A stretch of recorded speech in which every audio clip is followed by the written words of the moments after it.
اس طرح چلیں اور کام میں ایسے یکسو ہو کر چلیں کہ جس سے ساتھیوں کا اوپر سے اعتماد ختم نہ ہو. دیکھو بہت ضروری بات ہے. اپنا اعتماد کام کے اعتبار سے باقی رکھنا ساتھیوں کے ساتھ چلنے کے لیے ضروری ہے. سمجھے نہیں؟ ساتھیوں کے ساتھ چلنے کے لیے ضروری ہے اپنا اعتماد باقی رکھو. ورنہ اگر ایک دکان کے ملازم سے بھی اعتماد اٹھ جائے تو اس سے بھی مالک کام لیتے ہوئے گھبراتا ہے. بہت ضروری بات ہے. ایسے چلو کہ ساتھیوں کا تم پر اعتماد باقی رہے. اعتماد کو کبھی بھی متاثر نہیں کرنا چاہیے، اس لیے کہ معاملہ جس کے ساتھ بھی ہوگا وہ اس کے ظاہر کے اعتبار سے ہوگا، اندر کے اعتبار سے نہیں. اس کے اندر کے اعتبار سے نہیں، معاملہ ظاہر کے اعتبار سے ہوگا. ہر شخص کو چاہیے کہ وہ اپنے ظاہر کے اعتبار سے اعتماد کو بحال رکھے. عبداللہ بن عتبہ بن مسعود کہتے ہیں کہ میں نے سنا حضرت عمر رضی اللہ عنہ فرماتے ہوئے کہ حضور اکرم صلی اللہ علیہ وسلم کے زمانے میں تو وحی کا سلسلہ جاری تھا، تو لوگوں کا مواخذہ وحی کے ذریعے ہو جایا کرتا تھا. بہت سے موقع سیرت میں ایسے ہیں کہ کسی نے چھپ کر کوئی کام کیا، وحی سے پتہ چل گیا. بہت قصے ہیں. حضرت حاتب بن ابی بلتعہ کا وحی سے پتہ چلا. اس فاسق نے جس نے حضور اکرم صلی اللہ علیہ وسلم کے زکوٰۃ وصول کرنے والے کو غلط خبر دی تھی بنو مستلق کے بارے میں، اس کا بھی پتہ وحی سے چلا. اور بہت سارے موقع ہیں. تو آپ کے زمانے میں تو حضرت عمر فرما رہے ہیں کہ آپ کے زمانے میں تو وحی کے ذریعے لوگوں کا مواخذہ ہو جایا کرتا تھا. اب وحی بند ہو گئی، اب وحی منقطع ہو گئی. حضرت عمر نے فرمایا اب ہم تمہارا جو مواخذہ کریں گے اور تمہارے ساتھ جو معاملہ کریں گے وہ تمہارے ظاہری اعمال اور تمہاری ظاہری حالت کے اعتبار سے کریں گے. جو شخص ہمارے سامنے بہتری ظاہر کرے گا، جو ہمارے سامنے بہتری ظاہر کرے گا، ہم اس پر اعتماد کریں گے اور اس کو قریب کریں گے. اور ہمیں اس کا معاملہ اللہ کے ساتھ کیسا ہے وہ جانے، اس کا اللہ جانے. ہمیں اس کے باطنی احوال سے کوئی مطلب نہیں ہے، چاہے اس کا اللہ کا معاملہ کیسا بھی ہو. ہمیں اس سے کوئی مطلب نہیں ہے. ہم معاملہ کریں گے اس کے ساتھ اس کے ظاہر کے اعتبار سے. رہا اس کا اللہ کا معاملہ تو اللہ تعالیٰ چاہے اس کا حساب لیں، چاہے اس کو معاف کریں، وہ جانے، اس کا اللہ جانے.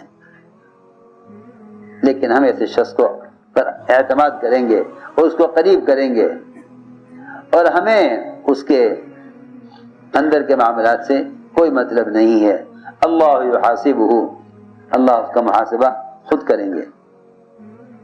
اور جو شخص ہمارے سامنے برائی کو ظاہر کرے گا، جو ہمارے سامنے برائی ظاہر کرے گا، جس کا ظاہر اچھا نہیں ہوگا، نہ ہم اس پر اعتماد کریں گے نہ ہم اس کی تصدیق کریں گے. اگرچہ وہ یہ کہے کہ بھائی اس کا معاملہ اللہ کے ساتھ بہت اچھا ہے، معاملہ اس کا اللہ کے ساتھ بہت اچھا ہے، چاہے اس کا معاملہ اللہ کے ساتھ کتنا بھی اچھا ہو، لیکن اگر ظاہر کے اعتبار سے وہ شخص صحیح نہیں چل رہا ہے تو ہم نہ اس پر اعتماد کریں گے، نہ اس کو قریب کریں گے، نہ اس کی تصدیق کریں گے. اگرچہ وہ یہ کہتا ہو کہ اس کا معاملہ اللہ کے ساتھ بہت اچھا ہے. عجیب بات ہے تم نے فرمائی. ایک ہے کہ کام کرنے والوں کی کام پر نظر ہو. دیکھو ہمارے یہاں یہ آمد صوبوں کی صرف اصل اس مقصد کے لیے ہے تاکہ کام پر سب کی نظر رہے، بھی کام کیسے ہو رہا، سب کا اجتماع طور پر جمع ہو کر کام کے ایک ایک پہلو پر نظر رکھنا، یہ آپس کی اجتماعیت کے لیے، وحدت کلمہ کے لیے، وحدت فکر کے لیے ضروری ہے۔ حضرت عنوان قائم کیا النظر فی العمل، کہ دیکھو، یہ دیکھیں ذمہ دار کہ جو کام کرنے کے لیے کہا گیا وہ کیسے ہوا، یہ نہیں کہ صرف ہدایت دے کر فارغ ہو جائیں، بلکہ کارگزاری ایسی سنت ہے کہ جب کارگزاری سنانے کے لیے چھوٹا آگے بڑھا تو حضور اکرم صلی اللہ علیہ وسلم نے فرمایا کہ نہیں، بڑا سنائے کارگزاری بڑا سنائے۔ فرماتے عمر رضی اللہ تعالیٰ عنہ اپنے ساتھیوں سے فرمایا تمہارا کیا خیال ہے اگر میں تم میں سب سے بہتر آدمی کو تمہارا ذمہ دار بنا دوں اور تمہاری جماعت تیار کر دوں اور اس ذمہ دار کو تمہارے ساتھ عدل اور انصاف کی بھی ہدایت کر دوں، کیا میں نے ذمہ داری اپنی پوری کر دی؟ صحابہ نے عرض کیا کہ آپ کی ذمہ داری پوری ہو گئی۔ فرمایا نہیں، میری ذمہ داری پوری نہیں ہوگی جب تک میں یہ نہ دیکھ لوں کہ جماعت نے کام ہدایات کے مطابق کیا یا نہیں کیا۔ پہلے میں یہ جب تک میں یہ نہ دیکھ لوں جس طرح کہا گیا تھا کرنے کے لیے اس کا مطابق ہوا یا نہیں، اس وقت تک میری ذمہ داری پوری نہیں ہوگی۔ ایک سب سے اہم کام یہ ہے حضور اکرم صلی اللہ علیہ وسلم اور خلفائے راشدین کا معمول یہ تھا کہ جب وہ کسی ایک علاقے میں جماعت بھیجتے تو اس جماعت کی واپسی سے پہلے اگلی جماعت آگے کا کام سنبھال لیا کرتی تھی، پھر یہ جماعت واپس ہوتی تھی۔ اس کو میں عرض کر رہا تھا کہ کام کی تعمیر اصل ہے، کام کی تعمیر اصل ہے، تعارف نہیں۔ کام کی تعمیر اصل ہے، تعارف نہیں۔ چنانچہ یہ سنت ہے کہ کسی بھی علاقے میں ایک جماعت جائے، اس کی واپسی سے پہلے اگلی جماعت وہاں پہنچ جائے۔ عبداللہ بن کعب بن مالک انصاری فرماتے ہیں کہ انصار کی ایک جماعت فارس میں کام کر رہی تھی اپنے امیر کے ساتھ، اور عمر رضی اللہ عنہ کو معمول یہ تھا کہ وہ جماعت کی واپسی سے پہلے اگلی جماعت بھیج دیا کرتے تھے مدینہ منورہ سے۔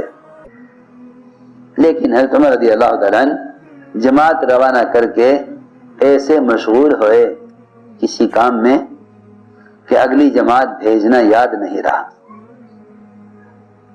ہمارا تو حال یہ ہے، کوئی تقاضا بھی کرتا رہے گا جی جماعت بھیج دو، سال بھر ہو گیا ہمارا کوئی جماعت نہیں آئی، بھائی حضرت کہیں گے ہاں بھیج دیں گے۔ وہاں معمول یہ تھا کہ جب تک اگلی جماعت نہ آ جائے پہلی جماعت واپس نہیں ہوتی تھی۔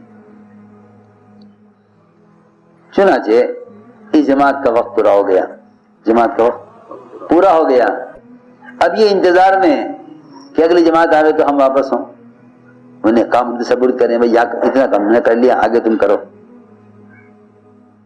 لیکن جماعت آئی نہیں۔ وہ انتظار کرتے رہے یہاں تک کہ وہ انتظار کرتے کرتے جماعت مدینے واپس آ گئی۔ حضرت عمر نے دیکھا کہ جماعت واپس آ گئی، اگلی جماعت گئی نہیں۔ حضرت عمر کو سخت غصہ آیا ان پر اور ڈانٹا حضرت عمر نے انہیں، حالانکہ وہ سب کے سب صحابہ تھے۔ حضرت عمر نے ڈانٹا ان کو اور یہ ڈانٹ کے فرمایا کہ تم کیسے آ گئے اگلی جماعت کے جانے سے پہلے واپس؟ ان لوگوں نے کہا اے عمر آپ تو جماعت بھیج کر بھول گئے، ہمیں بھیج کر آپ اگلی جماعت بھیجنا بھول گئے، اور آپ تو ہم سے غافل ہو گئے۔ اور اے عمر آپ نے حضور اکرم صلی اللہ علیہ وسلم کا وہ طریقہ چھوڑ دیا جس کا آپ نے ہمیں حکم دیا تھا۔ یہ جماعت نے حضرت عمر سے کہا کہ آپ نے وہ طریقہ چھوڑ دیا آپ نے جس کا ہمیں حضور اکرم صلی اللہ علیہ وسلم نے حکم دیا تھا کہ ایک جماعت کی واپسی سے پہلے اگلی جماعت علاقے میں پہنچ جایا کرے، کیونکہ حضور اکرم صلی اللہ علیہ وسلم کا معمول یہ تھا کہ آپ جماعت کی واپسی سے پہلے جماعت روانہ فرما دیا کرتے تھے. تو جو علاقے کمزور ہیں خاص طور پر وہاں کا معمول یہ رہنا چاہیے جماعت کی واپسی سے پہلے اگلی جماعت بھیج دی جائے تاکہ کام کی تعمیر ہو. جماعت کی واپسی سے پہلے اگلی جماعت بھیج دی جائے تاکہ کام کی تعمیر ہو.